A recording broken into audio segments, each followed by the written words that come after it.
നമ്മളിന്ന് നോക്കാൻ പോകുന്നത് പുതിയ SCERT 5ാം ക്ലാസ്സിലെ ഭക്ഷണവും മനുഷ്യരും എന്ന ചാപ്റ്ററിലെ കുറച്ച് പോയിൻറ്റ്സാണ്.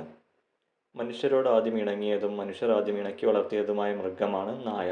ഭക്ഷണാവശ്യത്തിനായി മനുഷ്യർ ആദ്യം ഇണക്കി വളർത്തിയ മൃഗങ്ങളാണ് ആട്, ചെമ്മരിയാട്.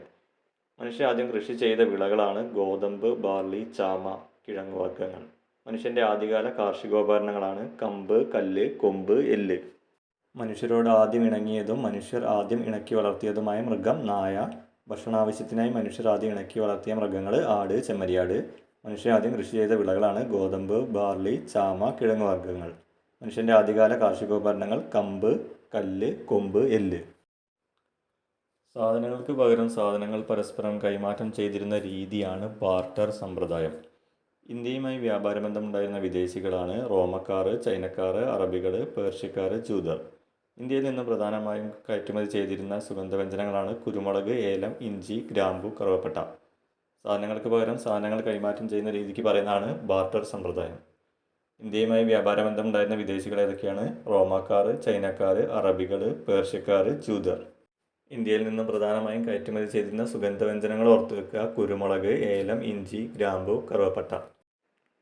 കറുത്ത പൊന്ന് എന്നറിയപ്പെടുന്ന സുഗന്ധവ്യഞ്ജനം കുരുമുളക്. ഉഷ്ണമേഖലയിൽ ആപ്പിൾ എന്നറിയപ്പെടുന്ന ഫലമാണ് പേരയ്ക്ക. കറുത്ത പൊന്ന് എന്നറിയപ്പെടുന്ന സുഗന്ധവ്യഞ്ജനമാണ് കുരുമുളക്. അതുപോലെ ഉഷ്ണമേഖലയിലെ ആപ്പിൾ എന്നറിയപ്പെടുന്ന ഫലമാണ് പേരയ്ക്ക.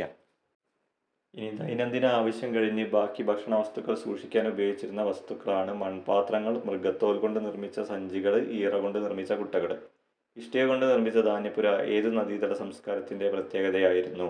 സിന്ധു നദീതട സംസ്കാരം, ഹാരപ്പൻ സംസ്കാരം എന്നും പറയും.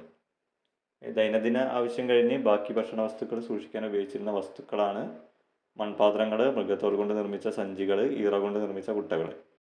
ഇഷ്ടിക കൊണ്ട് നിർമ്മിച്ച ധാന്യപ്പുര സിന്ധു നദീതട സംസ്കാരം അല്ലെങ്കിൽ ഹാരപ്പൻ സംസ്കാരത്തിൻ്റെ ഭാഗമായിരുന്നു. ഇനി ഇതുപോലെ നമുക്ക് മറ്റ് SCERT ചാപ്റ്ററുകളും നോക്കാം. അപ്പം ചാനൽ എല്ലാവരും സബ്സ്ക്രൈബ് ചെയ്യുക. താങ്ക്